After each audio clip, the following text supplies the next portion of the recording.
from the First Street Studios in South Tampa, Florida, it's time for another round of Last Call 76 with your host, Dan, Jay, and behind the camera, the one and only Jess. Dan, what did you say Houston was going to win by? 4. I said they're going by 3. All right, Jessica, we got to incorporate you here. You got to be your playoff picks because I'm going to tell you, you are a popular individual amongst our show. My boss at my radio station, friend requested you. So we got to get your opinion. Everybody's asking me, what this Jessica thing? So he said 4, I said 3. Are you going to say 2 or 5? Go big, girl. Go big or go home, right? Who do you got winning, Houston or Cleveland? I'll be the devil's advocate. I'll go opposite just for the sake of it. So you're going Cleveland. Cleveland, I'll say 5. Sounds good. Cleveland by 5. Cleveland by 5. So we might have a safety on the menu. Sure. Okay. She'll be the one that gets it right. She'll be the one that gets it right. Well, next game we're going to talk about. If I get it wrong, they know I'm on the right side of the camera. For now. Wait, just Do you know something? You laughed the same way today as you did in Iraq. Just want to let you know that. All right, go ahead. Are we that hard to deal with? That's why I said, you compared it to Iraq, are we that hard to deal with? I mean, I know I'm tough. All right, no, I know you're blushing. Let's get back to all right, let's talk. Speaking of Iraq, I'm not going to compare the Miami Dolphins end of their season to a tour in Iraq because it's not that torturous. But as a fan, it reminded me of deja vu all over again. Now, because this team couldn't get out of its own way, story of my life as a Miami Dolphin fan. Now, instead of potentially having home field advantage for 2 playoff games, and maybe 3, because we all know Baltimore's track record of not exactly having a successful run in January, now they have to go to Kansas City, where it's going to be a high of 8, and they're talking possible negative of in the low 10s, 20s. wind chill. Wind chill. So we got the Dolphins. We got the Chiefs. The Chiefs are the 3 seed, the Dolphins are the 6 seed. Dan, I know you've got plenty to say about Mike McDaniel. I may or may not disagree with you, so I'm going to allow you this platform, my brother. I'll just say this. Miami started off hot. They were looking good. Watching them last week, it just looks like I'm not gonna sit here and say Philadelphia is in a bad position. We'll talk more about Philadelphia. But it looks like the Miami Dolphins are losing their way at the wrong time. They had an opportunity to have home field advantage. Would you agree? Yeah, absolutely. I mean, that game should have been won. Yeah. I mean, especially the way Allen started the game, throwing 2 picks, everything was going wrong for Buffalo. But Miami found a way to let him back in. Yeah. But what I see in Miami right now is a coach that's in love with himself. And, I'm fair, right? Yeah. But McDaniel, when he was with the Washington Redskins, he didn't talk like this. He didn't act like this because Shanahan wouldn't have tolerated it. Would you agree? No, he didn't. He never talked like this. He never did this. If you watch his last press conference, they were talking about the cold weather. And he's like, well, the cold weather is the cold weather. But we'll figure it out because the cold weather is the cold weather. Look, my point is this. He is not a player on the field. But he finds a way to put himself in the media all day long as he can, tries to make all these funny things, trying to act like he's his player's buddy. Yeah. At some point, you can't do that. The military would tell you that. And I don't mean to go there because I don't talk a lot about it. Understandable. Although great organization. But phenomenal. You cannot be your players' buddies out there dressing like a kid in high school with your pants pulled up along your calves, with tennis shoes and acting like a fool like that, because if that's the case, then you're going to lose the team. Right. And now that's what I'm seeing. It's like this dude wants to be his own pop star. Like he wants to be his own celebrity. And he hasn't never done nothing on a football field in his life. He's a water boy and an equipment manager. He's got the greatest opportunity in the world. Would you agree? Yeah, absolutely. And he's squandering it. Because if Miami was in any position in the NFL right now, a team that has to win now, it's the Miami Dolphins. I mean, we're talking 1972, bro. 1972, and you have a team right now that's probably the best Miami team we've seen in years. So let me just finish, and I'm going to give it to you. Mike McDaniel, right? He's acting like a child. Yeah. He's acting like he's trying to be like some little teeny bopper pop star, making these interviews like it was funny at first. And every kids were acting like it was cool. But at some point, you got to get serious. And at the end of the day, That's why I'm concerned. Right. And I'm not trying to be hard on him. I like the guy in general. Absolutely. But at some point, you got to be a disciplinarian and you got to quit putting yourself out there. This dude's as bad as Jerry Jones now and worse. I mean, coaches don't get the limelight. Right. You get the limelight to your players. Right. You don't sit up there and draw out a press conference that's a 2-minute thing. Hey, I'm going up to Kansas City. It's going to be hard. We're going to have to be weathered for it, right? Or whatever. We're used to it, though, our team being where we're at and slotted in the NFL alignment. Yeah. We're always going up north to play these games. But this dude draws it out for like 10 minutes and never says nothing. Yeah. Now it's getting to a point where it's a distractor. You know who your superstars are, Tua, Tyreek Hill. It's not you, McDaniel. So stop doing it, bro.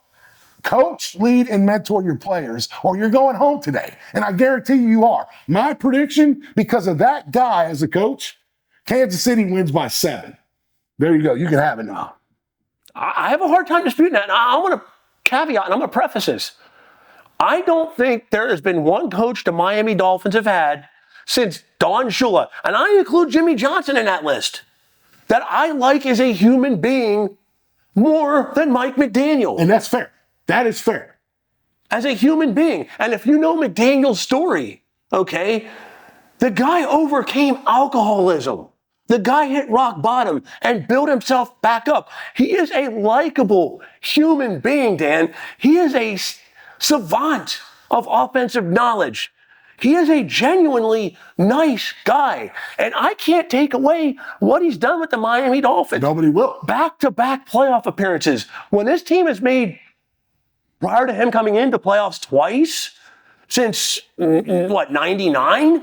That ain't nothing to blink at. And I get to it. play with a backup quarterback. Exactly. With Skylar Thompson, a 7th-round pick. Still did a pretty good job. And had a lead in the playoffs for the first time since they played Indianapolis and Peyton Manning's second year in the league. I don't dislike Mike McDaniel. I don't.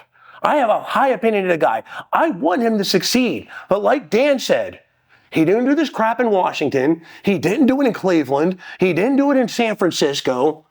He's starting to buy his own press clippings. He's trying to be Hard Knocks, okay? And I think that was the worst thing that ever happened at a team. And secondly, I don't know if he does this to be their friend. I don't know what he's doing.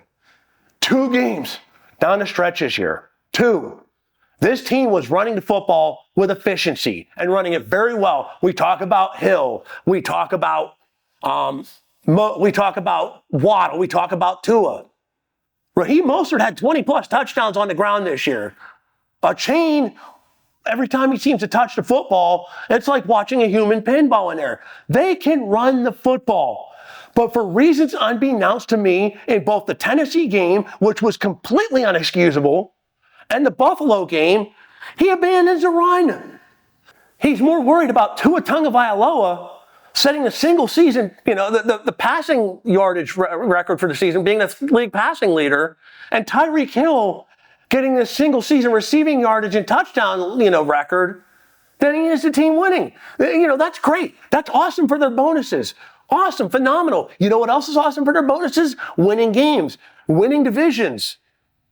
The team hasn't won a division since 2008. God rest Tony Sperano's soul. To me, and I see Dolphin fans on X, we don't want to play Buffalo back-to-back weeks. We don't want this game. I'm not going to use my cuss jar, my one cuss jar. Miss me with that garbage. Miss me. What are we doing here? Would you rather go to Kansas City? I know the Chiefs are down this year. I know Travis Kelce's more busy playing Romeo and Juliet with Taylor Swift, and Pat Mahomes is too busy whining at the refs while his wife puts garbage on Instagram than he is, but it's still the defending Super Bowl champs. It's still Arrowhead. It's still temperatures that are worse than God knows what. I don't want to go on the road potentially 3 games. And by the way, you beat Kansas City, you know what comes next? Possibly Baltimore, who just beat the almighty snot out of them 2 weeks ago. So instead of worrying about Tyreek and Tua, win the game. So here's the deal. It's going to be colder than a witch's I'll say it. necklace. Everybody's got it. Colder than a witch's necklace in the middle of December. Got a pearl one.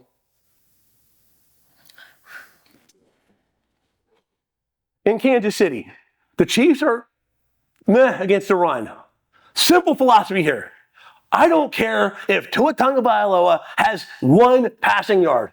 I don't care if Tyreek Hill has negative receiving yards. Run the football. That's how you win championships, man. Exactly. You got to run the football. I'm so animated about it, I started coughing and wheezing and hacking my lungs out. It ticks me off so bad that this team is as talented as I've seen. This is on par with the 85 team, the 84 team. And they blew it because this coach is trying too much to be everybody's best friend. Run the football, and you win the game, period. All right, so what's your prediction? I'm sorry. I love my Dolphins.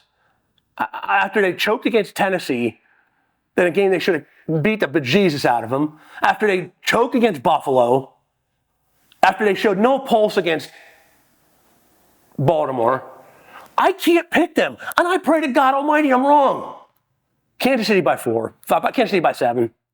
You got Kansas City by 7? Kansas City by 7. And what did I say? Kansas City. No, I got to go different. Kansas City by 10.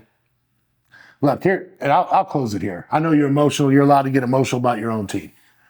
I'll leave it here, if that's fair. Yeah, I'll close out after that. And I think at the end of the day, the champs are the champs. Okay? They find a way.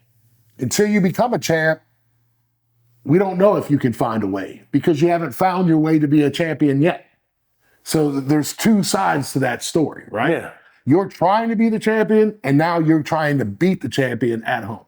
It's an unsurmountable task, especially at 6 below 0. Yeah. Or whatever it's going to be, 6 degrees. So I'm going, like I said, I'm going Kansas City by 7. Yeah.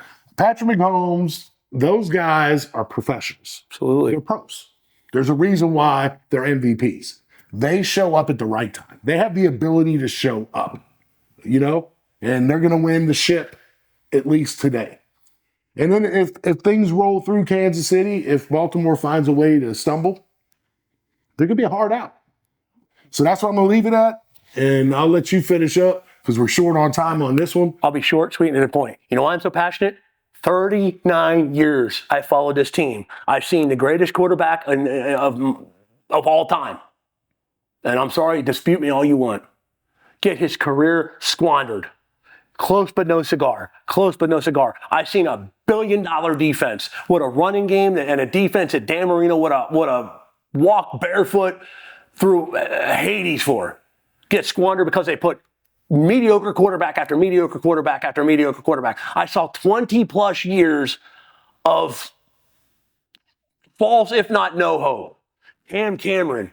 Nick Saban came in there with all the right ideas. And you Dolphins fans can hate Nick Saban all he wants, all you want. Okay, when Nick Saban is getting undercut every opportunity that he has, every option he brings to the table gets shot down. Guess what? Nick Saban's going to leave. He don't need to stick around for that. Same with Jimmy Johnson. Same with Jimmy Johnson. Okay, when he is begging you to sign Drew Brees, and you're worried about his little tear in his elbow, and you bring in Captain Lake Minnetonka, Dante Culpepper, and he's got 2 bum knees. What are we doing? It's aggravating because I've seen this story so many times, and I feel like, and I'm going to use a reference from when I was a child, I've had the football yanked out from under me by Lucy Van Pelt way too many times. And it's why it ticks me off, because I've seen this story time and time again. That's all I got to say. All right, hey guys, thanks again. A little emotional from Jay here, but this is what sports brings out in all of us, right? Amen. Everybody's passionate, and believe it or not, there's a big investment in sports, right? Yeah. Not only is it cost you a lot of money to go see a game with the hotels, the travel, the meals, the least that people, or I guess what the NFL owes you is a competitive team. And for many years, Miami Dolphins, because of management, because of, general managers or whatever, they've never been able to put it together. I think right now they're in the best position they've been in since 1972, when I was 2 years old. And I remember the game vividly. Really not, but I remember growing up that way. Yeah. And now you have an opportunity, and I feel like the wheels are falling off in Miami. I agree. And I'm going to leave it there. Hey, if you like our show, subscribe. Thanks for tuning in today. This is awesome to have all you guys, hanging out on our site. Hopefully it goes the other way. I hope so. But I'm a realist in life. And I think Coach McDaniel really needs to do some soul searching and find out if he wants to be a pop star or does he want to be an NFL football coach. And I'm going to leave it there. I may be right. I may be wrong, but I'm almost sure I'm right, and we're going to see it today in Kansas City. Take care of yourselves. Thank you, Jessica. Thank you, Jay. This episode of Last Call was brought to you by SJP Snapshots and Minx Inc. Clothing and Apparel.